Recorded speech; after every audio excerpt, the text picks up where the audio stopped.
ଭାରତର ଲୋକ ଗରିବ କ'ଣ ପାଇଁ? ଦେଖ, ଭାରତର ଲୋକ ଗରିବ ନୁହନ୍ତି, ଏମାନଙ୍କୁ ଜାଣିଶୁଣି ଗରିବ ରଖାଯାଉଛି। ଭାରତର ଲୋକ ଗରିବ, ଏହାର ମୂଳ କାରଣ ହେଲା ରାଜନୀତି ଆଉ ଜାତି ଧର୍ମ, ଯାହାକୁ ଜାତି ଧର୍ମ ଜାତିବାଦ କୁହାଯାଏ। ଇଲେକ୍ସନ ସମୟରେ ନେତାମାନଙ୍କ ପଛରେ କୋଉମାନେ ବୁଲନ୍ତି? ଯେଉଁମାନେ ଗରିବ ଲୋକ। ଆପଣମାନେ କେବେ ଦେଖିଛନ୍ତି କୌଣସି ଧନୀ ଲୋକଙ୍କୁ ନେତାମାନଙ୍କ ପଛରେ ବୁଲିବାର? କେବେ ଦେଖିନଥିବେ। ଏହି ଗରିବ ଲୋକ ନେତାମାନେ କହିଦେଲେ ତାଙ୍କ ପଛରେ ଯିବେ, ତାଙ୍କ ପଛରେ ସେ କହିଲେ କାହାକୁ ବାଡ଼େଇବେ, ସେ କହିଲେ କାହା ଘରକୁ ପଥର ଫିଙ୍ଗିବେ। ଏମାନଙ୍କୁ ଯଦି 50-100 ଟଙ୍କା ଦେଇଦେଲେ ତାହେଲେ ନେତାମାନଙ୍କ ପଛରେ ଏମାନେ ଚାଲିଲେ। ଗରିବ ରଖାଯିବାର କାରଣ, ଗରିବ ହେଲେ ଏମାନଙ୍କୁ ଭଲ ଏଜୁକେସନ ମିଳିବନି, ଭଲ ସୋସାଇଟି ମିଳିବନି, କି ଭଲ ଖାଇବାକୁ ମିଳିବନି, ଭଲ ପିନ୍ଧିବାକୁ ମିଳିବନି। ଯଦି କୌଣସି ଜାଗାରେ କିଛି ପାଠପଢ଼ା ବ୍ୟକ୍ତି ଲୋକ ବସିଥାନ୍ତି କି ଅଫିସର କିଛି ବସିଥାନ୍ତି, ସେଠି ଗୋଟେ ଗରିବ ଲୋକ କେବେ ବି ଯାଇକି ସେମାନଙ୍କ ସହିତ ବସିପାରିବ ନାହିଁ। ବସିବା ପୂର୍ବରୁ 100 ଥର ସେ ଭାବିବ, କାରଣ ସେ ସେଇ ଔକାତରେ ନୁହେଁ। ଦେଖ, ଭାରତର 80% ଲୋକଙ୍କୁ ଜଣା ନାହିଁ ଭାରତର ଯେଉଁ ନିୟମ କାନୁନ କ'ଣ। ସେମାନେ ଭାବୁଛନ୍ତି ଆମ ଦେଶରେ ଯାହା ଚାଲିଛି ସେ ଭଗବାନଙ୍କ ଦ୍ୱାରା ଚାଲିଛି। ତାଙ୍କୁ ଜଣା ନାହିଁ ଆମ ଦେଶ ସମ୍ବିଧାନ ହିସାବରେ ଚାଲିଛି। ସବୁଠାରୁ ମେନ୍ ପଏଣ୍ଟ କ'ଣ, ସେମାନଙ୍କୁ ଜଣା ନଥାଏ ଯେ ଗରିବ ଲୋକଙ୍କୁ ସିନା ହାୟର ଏଜୁକେସନ ମିଳିଲେ ଏମାନେ ଜାଣିପାରିବେ ଏ ଦେଶ ଭଗବାନ ଦ୍ୱାରା ଚାଲିଛି କି ସମ୍ବିଧାନ ଦ୍ୱାରା ଚାଲିଛି। ଯଦି ଏମାନଙ୍କୁ ହାୟର ଏଜୁକେସନ ଦିଆଯାଏ ତାହେଲେ ନେତାମାନଙ୍କ ହିସାବରେ କିଏ ଚାଲିବ? କାହିଁକି ନା ଏମାନଙ୍କୁ ଯଦି ହାୟର ଏଜୁକେସନ ମିଳିଯାଏ ତାହେଲେ ଏମାନେ ଜାଣିନେବେ କି ଆମ ଦେଶରେ ଯେଉଁ ଯାହା ଚାଲିଛି ବର୍ତ୍ତମାନ କି ପୂର୍ବରୁ ଯାହା ଚାଲି ଆସିଥିଲା ତା ଠିକ୍ କି ଭୁଲ ଯଦି ଏମାନେ ଜାଣି ନିଅନ୍ତି, ତ ନେତା କହିଲେ ମାରପିଟ କିଏ କରିବ?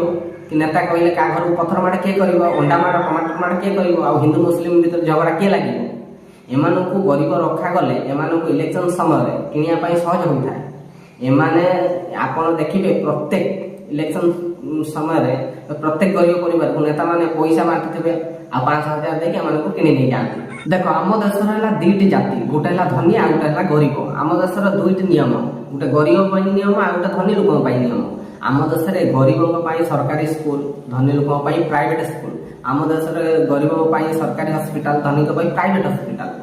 ଆମର ଏଜୁକେସନକୁ ପ୍ରାଇଭେଟ ସ୍କୁଲ ଗୁଡ଼ିକ ସମ୍ଭାଳିକି ରଖିଛନ୍ତି। ଯଦି ପ୍ରାଇଭେଟ ସ୍କୁଲ ଗୁଡ଼ିକ ବନ୍ଦ ହେଇଯାଏ ଆମ ଦେଶରେ, ତାହେଲେ ଆମ ଦେଶର ଯେଉଁ ଏଜୁକେସନ ସିଷ୍ଟମ ପୁରା ବର୍ବାଦ ହେଇଯିବ, ପୁରା ଦେଶନେଶ ହେଇଯିବ। ଯଦି ଆମ ଦେଶର ପ୍ରାଇଭେଟ ହସ୍ପିଟାଲ ଗୁଡ଼ିକ ବନ୍ଦ ହେଇଯାଏ ତାହେଲେ ସରକାରୀ ହସ୍ପିଟାଲର ଔକାତ ଜଣାପଡ଼ିଯିବ। ଆମ ଦେଶରେ ଗରିବ ହସ୍ପିଟାଲ ହଟେଇବାକୁ ଚାହିଁଲେ କେତେ ସମୟ ଲାଗିବ? ଯଦି ଜଲ୍ଦି ଗରିବ ହଟି ଯାଇପାରିବ। ଦେଖ, ଗରିବ ଲୋକଙ୍କ ପଇସା କୁଆଡ଼େ ଯାଉଛି? ଗରିବ ଲୋକଙ୍କ ପଇସା ହସ୍ପିଟାଲରେ ଯାଉଛି, ଗରିବ ଲୋକଙ୍କ ପଇସା ଝିଅ ବାହାଘରରେ ଯାଉଛି। ଯଦି ଗୋଟେ ଗରିବ ଲୋକର 3ଟା ଝିଅ, ତା ଜୀବନରେ ସେ କିଛି କରିପାରିବନି। ଆରେ ସେ 10 ବର୍ଷ କାମ କଲେ ଗୋଟେ ଝିଅ ବାହାଘର କରିବ, ସେ ଜୀବନରେ କ'ଣ କରିପାରିବ?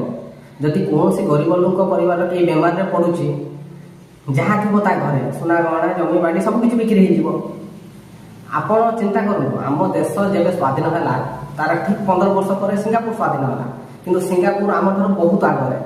ଆମ ପଡ଼ୋଶୀ ଦେଶ ଚାଇନା 1950ରେ ଯଦି ଦେଖିବା, ଚାଇନା ଯେଉଁ ସ୍ଥିତିରେ ଥିଲା ଭାରତ ସେଇ ସ୍ଥିତିରେ ଥିଲା। କିନ୍ତୁ ବର୍ତ୍ତମାନ ଚାଇନା ଆମକୁ ଡରେଇକି ରଖିଛି।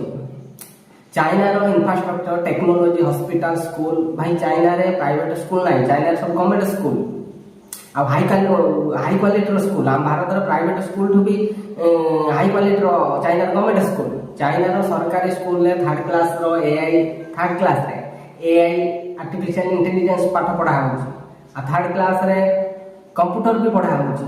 ଭାରତର କଥା ନ କହିବା ଭଲ। ଭାରତ ଜାଣିଥିବେ ଭାରତର ପରିସ୍ଥିତି କ'ଣ, ଏଜୁକେସନ ସିଷ୍ଟମ କେମିତି ଅଛି, ପୁରା ବର୍ବାଦ। ଭାଇ ଚାଇନା ବହୁତ ପାୱାରଫୁଲ। ପାକିସ୍ତାନ କଥା କହିଲେ ଆମ ପ୍ରଧାନମନ୍ତ୍ରୀରୁ ଆରମ୍ଭ କରି ଆମ ଦେଶର ସବୁ ଲୋକ ଛାତି ଛପନ ହେଇଛି। ସମସ୍ତେ ମୁହଁ ଖୋଲି ପାକିସ୍ତାନକୁ ଗାଳି ଦେବେ। ଚାଇନାକୁ ଗାଳି ଦିଅ, ଚାଇନା ତମ ଘରୁ ପଶି ଉଠେଇ ନେଇକି ପଳେଇବ, ତମେ କିଛି କରିପାରିବନି। ଲଦାଖରେ ଚାଇନା 5 କିଲୋମିଟର ପର୍ଯ୍ୟନ୍ତ ଏରିଆ ପର୍ଯ୍ୟନ୍ତ ଜବରଦଖଲ କରି ରଖିଛି। କାହିଁ ଭାରତ ତ କିଛି କରିପାରୁନି।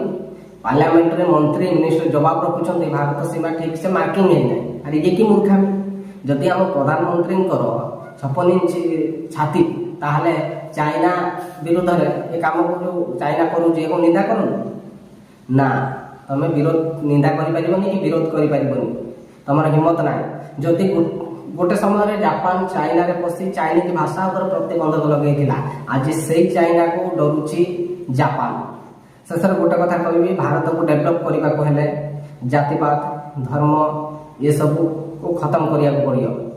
ଏଇ ଘଟିଆ एकु नहीं राजनीति होची घटिया राजनीति ପାଇଁ ଆମ ଦେଶ बर्बाद एकु ये सिस्टम जब खत्म हो देशर डेवलप एजुकेशन हेल्थ या पर जतले भारत रे काम आरंभ हो भारत बहुत डेवलप करिवो।